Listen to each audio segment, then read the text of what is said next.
Hi friends, happy Wednesday. I hope you're all doing well. Today is an awesome day. We have two really big things to celebrate today. First off, I know it's been a while since we've been able to see her, but we're going to be celebrating Nurse Elle today. Today is Nurse Day, but it's also Golf Day. So friends, if you'd like to, just as you did before for Miss Devlin, if you'd like to send me a card for Nurse Day today, I can make sure that Nurse Elle gets some special cards to celebrate her today. Thank you so much to all of you who sent me a card as well on yesterday, or any gift that you did give for me, for Miss Devlin. She really enjoyed it, and I'm sure she'll be able to tell you that as soon as she can. So during our Zoom today, not only will I be getting your pictures and gathering them for Nurse Elle, but we're also going to be looking at different ways that you can play mini golf maybe at home.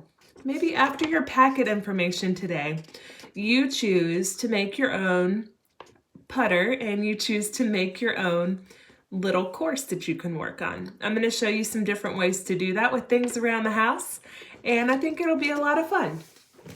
Today's Wednesday, May 6th, and let's get started.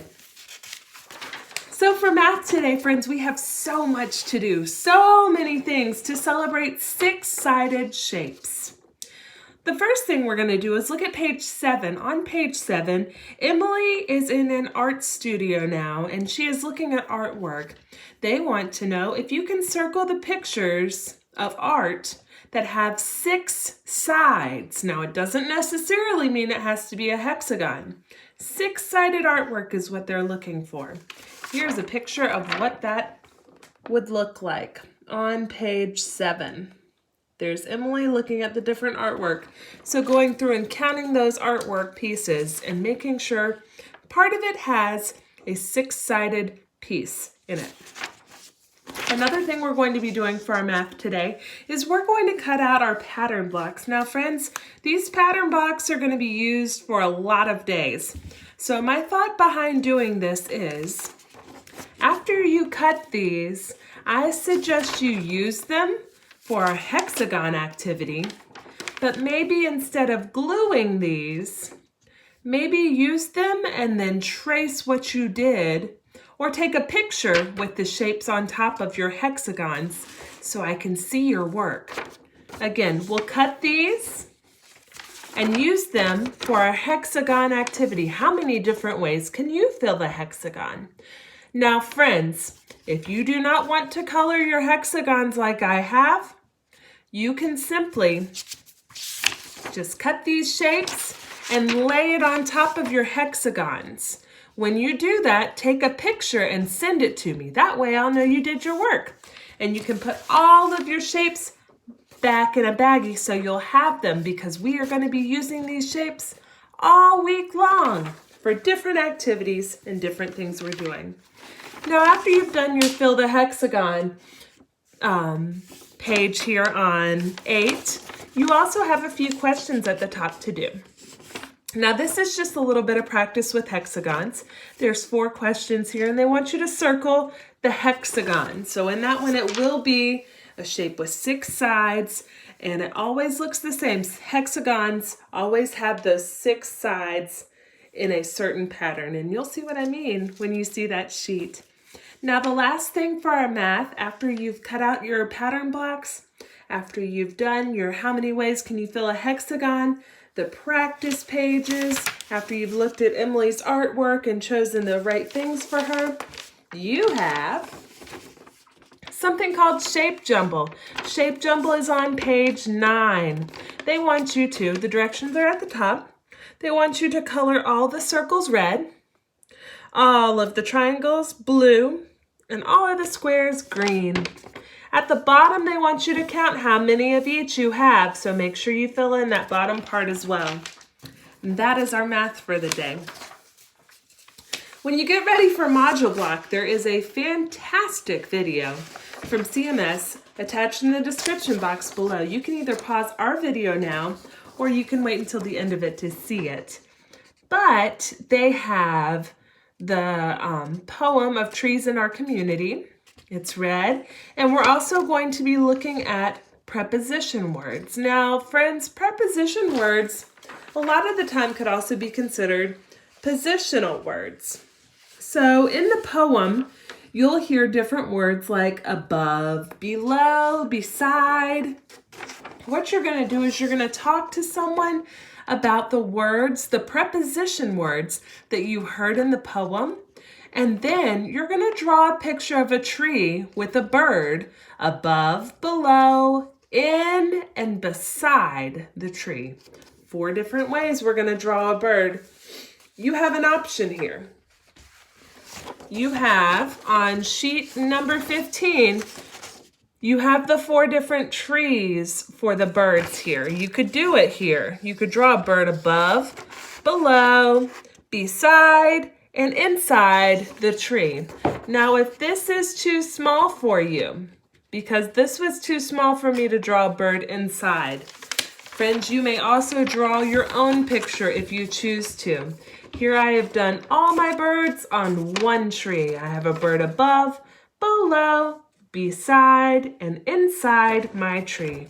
Either way, I'd love to see what you come up with. I'd love to see your beautiful drawings. And friends, that's how we're going to be doing our math today. Oh, excuse me, that was for modules. That is what we will be doing for modules for trees in our community after we talk about prepositions. Okay, making sure we see that video as well. I got my papers confused. Now for word work, friends. We're doing the game Kaboom again, and I know we love this game. This is a wonderful game. You may be doing it with the Cycle 20 Words, which is on page 15. It's right on the page that I just had for you. So the cycle words are right here on the edge. And you can also check out the CMS video. Now in the CMS video, they have lots of the cycle words that they start tapping out and practice spelling. What I'd like to do with you now is either you can pause the video now and watch the CMS video and see how they tap them out, or you can go through the video with me now and then watch theirs later. But I figured we could probably just tap a few words together now. This is something I love to do. I know we did it in the classroom, and I know we do it when we're checking on our words near the end of our time with each cycle. So the first word I'd like to practice with you is the word pinch. Now, pinch is one of our Cycle 20 words. Pinch. Let's tap it out. Pinch. P-I-N-C-H. Pinch. Now, at the end of that word, I'm hearing a digraph. The digraph is the CH sound. CH put together makes the ch sound, just like a ch-ch choo-choo train. So let's say it together. Pinch. P-I-N-C-H. Pinch. P-I-N-C-H. Pinch. Let's do another one. The next word is dish. Dish. D-I-Sh. Dish. D-I-S-H. Dish. Again, they had a digraph at the end. This time it was S-H put together. S-H makes the sound sh. Our last word, friends, is the word math. Let's do it. Math. Math. M-A-T-H. Math. Again, we have a digraph at the end. T-H makes the sound together. Let's look. Thank you, friends, for sounding those words out with me.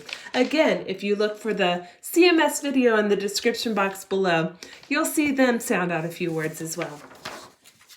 So that is our word work for today. The last thing we're going to be looking at, friends, is science.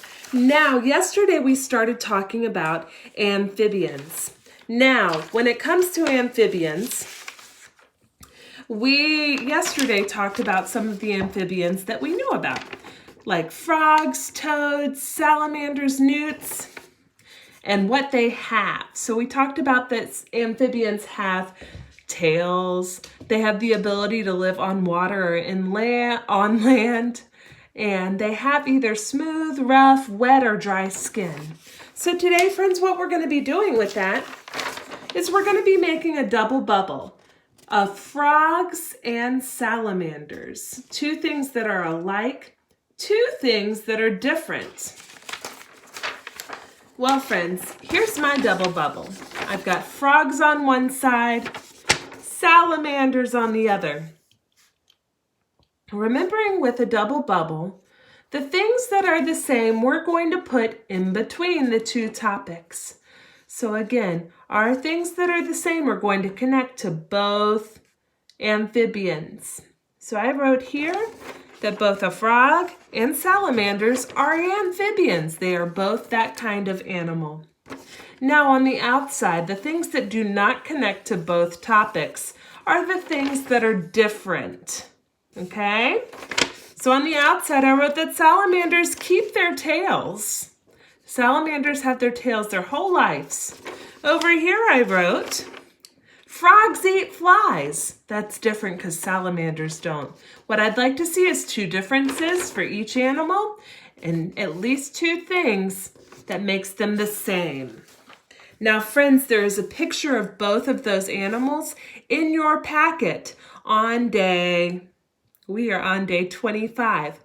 Now, I will also be sending you two pictures of these animals so you can look at them even closer. It's just an example of a salamander and a frog. There also even might be a picture of a toad too, just so you can kind of see what makes a frog or toad different than a salamander. That's what we're doing for science. Now, friends, I really hope you have a great day, and I really hope you can join me today on our Zooms. I've really appreciated seeing so many faces. I miss you guys so much. During our Zoom today, I would love to show you how to make your own putter for Golf Day, and I'd love to see those beautiful cards that I know you're going to make for Nurse Elle to celebrate her as well. Again, I'd like to see you at 8:30 or 12:30, and parents, I will always be on at 10 to 11:30 or 1 to 2:30. Take care. Bye.